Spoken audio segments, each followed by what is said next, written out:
Archimedes was a Greek guy who was a philosopher and scientist. Everybody did everything in those days, which those days was about, I think something like 500,000 years before Christ. I think it was sooner than that even. Anyway, he was an ancient Greek. They had weeds back then.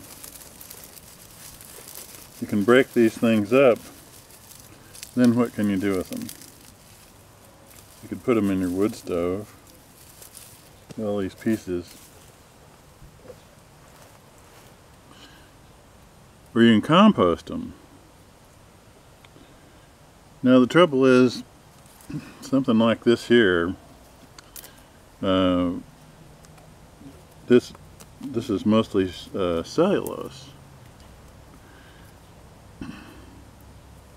And cellulose is it's basically carbon chains with some hydrogens hanging on the sides. And it doesn't compost very well, it doesn't heat very well, because the bacteria and fungi that are really good at eating up a cat toy like this require nitrogen and also some water, fairly obviously. So you would take this stuff and say you'd chip it or mow it or whatever, and then you mix it with like some horse manure and put it in the stalls. You get some horse urine on it, which is good because there's nitrogen in that, and some trace minerals and things like that. And you get it damp and you pile it up in a pile, and it heats in out of the center up to as hot as 160 Fahrenheit. Usually not that hot. And then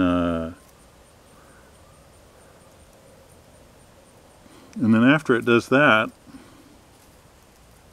these things get all soft and disintegrating. And that heat kills off bugs and weed seeds and stuff like that, and you get this nice stuff, compost. Which pretty much every gardener knows that you want compost if you can get it. But getting out there with a pitchfork is kind of a lot of work. How could we do it easier? Archimedes invented a water pump that was called the screw of Archimedes, and it worked like this wood auger. The wood auger rotates, and you can see the spaces look like they're moving straight up the auger, but really it's kind of like an optical illusion a little bit.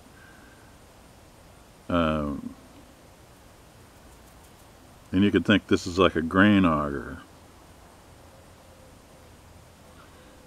But with Archimedes, he put a pipe around the outside of it. And then he turned so this is sealed, and then he turned the pipe and this thing. And what that does is in each of these here it makes a puddle. And it lifts all the little puddles up and pours them into what you're doing. And it's a simple but not very efficient water pump for lifting to a low level.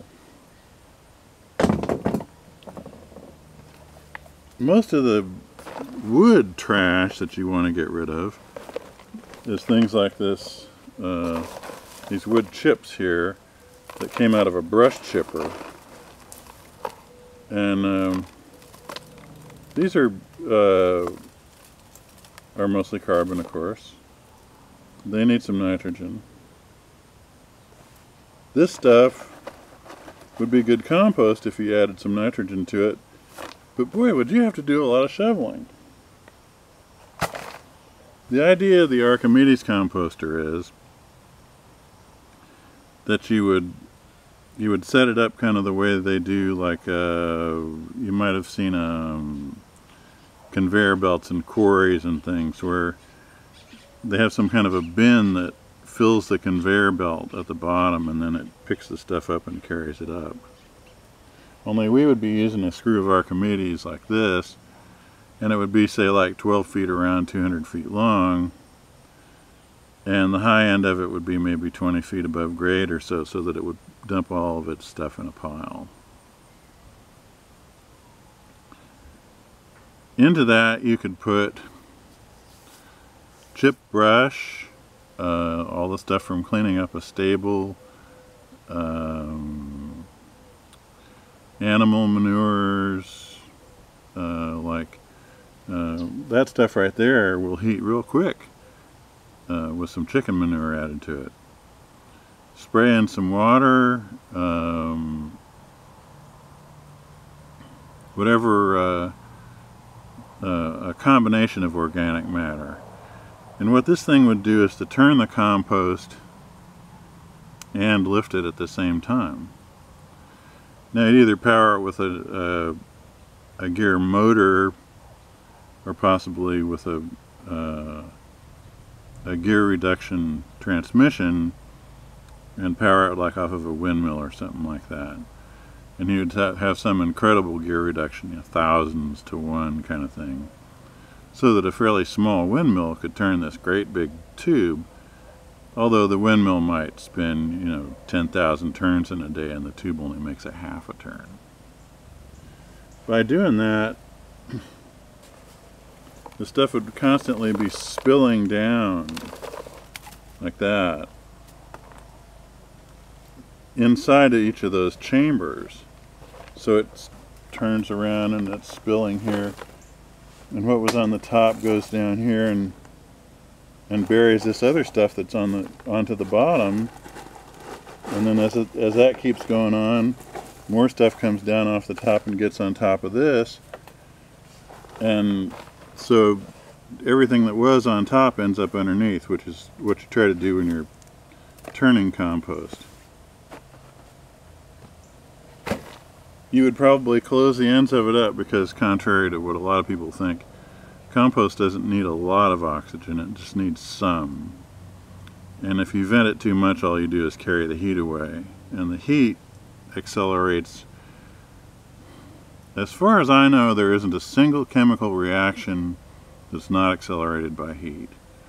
And I've been told the same thing by my chemistry professor, that he didn't know of one either. And so many people have said it to so many other people, and nobody has ever said, I know of one.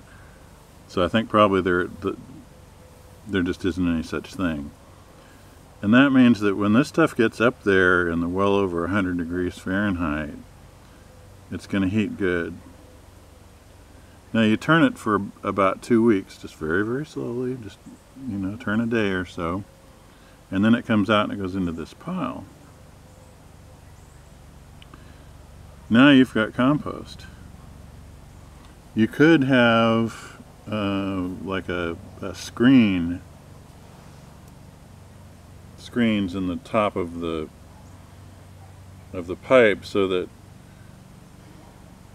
you know, the end spills out here, and then down here a ways are like these half-inch screens, and so fine material would fall out here, and you'd have a wall between to keep those things separate. And then this fine material you could use like as a potting soil, and then your stuff that went on out to the end would be over half-inch, and that would be more of a mulch type of a material. You could add fine sand to it, and you would end up with mixed potting soil just coming right out of there. You wouldn't have to do any mixing. That would happen during the composting. This thing would be a tremendous, very easy to use piece of equipment that could gobble up everything from the trimmings of your lettuce to a bunch of pig manure to cow manure to chip brush and bones. You bake them in the barbecue so that they get up to pretty hot, like 300-400 degrees Fahrenheit, and they turn into a chalk-like material. You put those in, and that would give you some phosphorus. That's what bones are known for. And by doing this, you would turn all this waste into compost without putting a lot of hours into it, and it's all neatly up in a pile. Or you could even have your composter go up and dump into one of those bottom feeding bins, and then somebody just drive a truck or a manure spreader underneath it and drop the amount that you needed right into it. This is a good thing, and somebody ought to build it someday. And I think somebody will. If enough people get told, sooner or later somebody will come along and build it. And I think it's in the public domain. Archimedes invented the idea of the screw of Archimedes. I thought of making it into a giant composter. I'm throwing my idea into the public domain. I've been telling people about it for years, so it's not patentable. Archimedes ain't patentable. So I can't imagine I can't imagine anybody being able to stop you from building one however you want. I don't think they could possibly make a claim on it. I sure hope that's right. So think about it. If your farm or your landscape supply business or something like that could use a machine like this. You know, compost is not cheap. You can pay $25, $35 for a pickup truck full of it. And the stuff that goes in to make compost is free.